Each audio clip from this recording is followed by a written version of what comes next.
The Discovery Mark.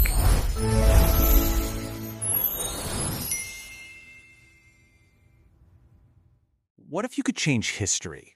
Not with some grand plan, but just by altering one single tiny moment. Have you ever thought about that? Well, today we're going beyond just thinking about it. We're going to follow a man who took a simple journey and somehow ended up on a road that led to a completely different version of the past. A past he had to become a detective in just to understand how he got there. So, let's set the scene. Our guy is Professor Gaitonde. He's a historian, and he's on a train, the Jijamata Express, heading from Pune to Bombay. It's a trip he's made 1,000 times, but something feels off. The train's moving a little too fast. And hey, where are all the industrial towns he usually sees? He brushes it off. His mind is on other things. But this journey, it's about to take a very sharp, very unexpected turn. The train grinds to a halt, but not at any station he recognizes. The sign says Sarhad. An Anglo-Indian officer gets on and starts checking permits. Yeah, permits. To enter Bombay? For the professor, that little feeling that something's wrong, it's starting to get a whole lot bigger. Then, a man sitting near him, Khan Sahib, just leans over and says it, plain as day. This is where the British Raj begins. The British Raj. For Professor Gaitonde, that's a phrase from a textbook, something that ended ages ago. But on this train, in this moment, it's apparently happening right now. And as the train starts moving again, he sees more weird details. The blue train cars passing them by aren't Indian Railways. Nope, they're stamped with GBMR, Greater Bombay Metropolitan Railway. And Khan Sahib points out a tiny Union Jack painted on every single carriage. A little reminder, he says, that you're in British territory. So the train finally pulls into the station. It's clean, the staff are mostly British, but when Professor Gaitonde steps outside, he gets the shock of his life. The iconic Victoria Terminus, a landmark he knows like the back of his hand, it's just gone. And in its place is this massive, imposing building he has never seen before. The letters carved on the front spell it out. East India House, headquarters of the East India Company. The East India Company, a company that, in his world, was dissolved after 1857. But here it is, standing tall, clearly doing business. History didn't just take a different path, it took a completely different highway. And the big question was, when? When did it all change? So, what do you do when you're a historian and history itself seems to be broken? Well, if you're Professor Gaitonde, you do what you do best. You set out to find some answers. His mission now is to solve the riddle of this impossible reality he's found himself in. He starts walking down a street he knows, Hornby Road, but it's all wrong. It's like a bizarre English version of a city. Where there should be Indian shops, he sees Boots and Woolworths, Lloyd's Bank, Barclays.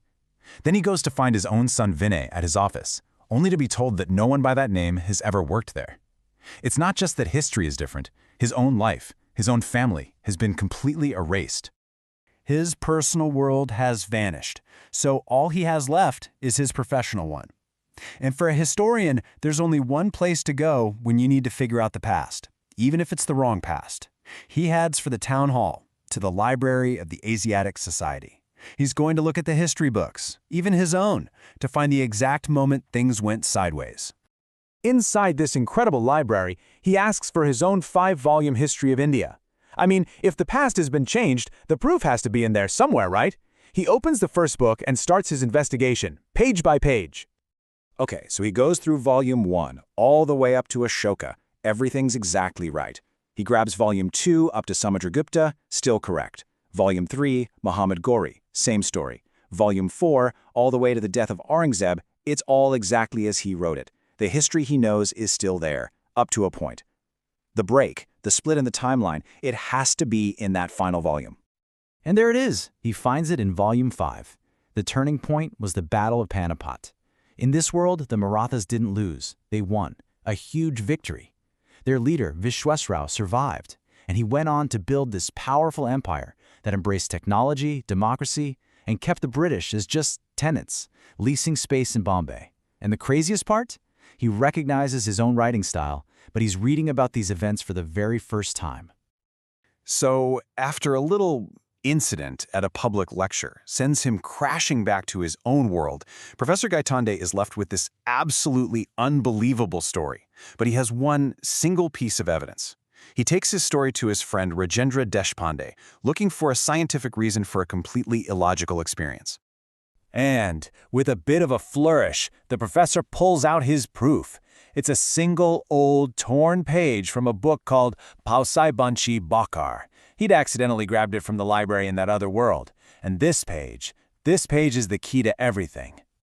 Rajendra starts reading from the torn page. It's an account of that battle, the Battle of Panipat. And it says that the Maratha leader, Vishwas Rao, had a bullet just whistle right past his ear. He narrowly escaped death. And seeing their leader was safe, the army's morale soared, and they won the battle. Then, the professor pulls out his own copy of the exact same book from our world. The story is identical, right up until that one critical sentence. In our history, the bullet didn't miss. Vishwasrao was killed. The army's morale collapsed, and the battle was lost. 2 books, 2 different outcomes, separated by the width of a sesame seed. So how can both of these be true? Well, Rajendra has a couple of ideas. The first is called catastrophe theory. Basically, in any really complex system, like a battle, one tiny random event, like the path of one bullet, can trigger a massive, completely different outcome. The battle was the catastrophe, the turning point. But that only explains what could have happened. It doesn't explain how the professor actually lived it. And that brings Rajendra to his second theory, and this is where things get really mind-bending. It's all about quantum theory. He says, look, maybe reality isn't just one single thing. You know how an electron can be in multiple places at once? Well, maybe all those alternate histories exist at the same time, in parallel worlds. So let's be really clear about what this means. Professor Gaitonde didn't time travel. He didn't go to the past or the future. He made a transition, a jump, from our reality to another one. He was still in the present day, just in a world that took a different turn all the way back at the Battle of Panipat. Okay, so that explains the what and the how, but it leaves one really big question, the one that was probably bugging the professor the most. Why him? Out of all the people in the world, why did he make that jump? Rajendra asks the perfect question. See, the whole thing started after the professor was in a bad accident, a collision with a truck. So Rajendra asks, what exactly were you thinking about in that split second before the crash? And the professor tells him he was getting ready for a big speech. And the topic of that speech? What would have happened if the Battle of Panipat had gone the other way? He was literally actively thinking about the exact historical moment that defined the world he was about to jump into. And that's the final piece of the puzzle. Rajendra lays out his theory. To jump between these parallel worlds, you need some kind of interaction. At the exact moment of the crash, the professor's brain was super focused on this specific alternate history. Rajendra believes that the neurons in his brain, firing off in that moment of intense physical and mental stress, acted as the trigger. They made the jump happen. And so the mystery ends not with a neat little answer, but with a much bigger thought. This incredible adventure through an alternate history was kicked off by a single, focused thought at just the right or wrong moment. It really makes you wonder, doesn't it, about the link between our own consciousness and the world or worlds we live in. If a thought can actually bridge realities, well, where else could our minds take us?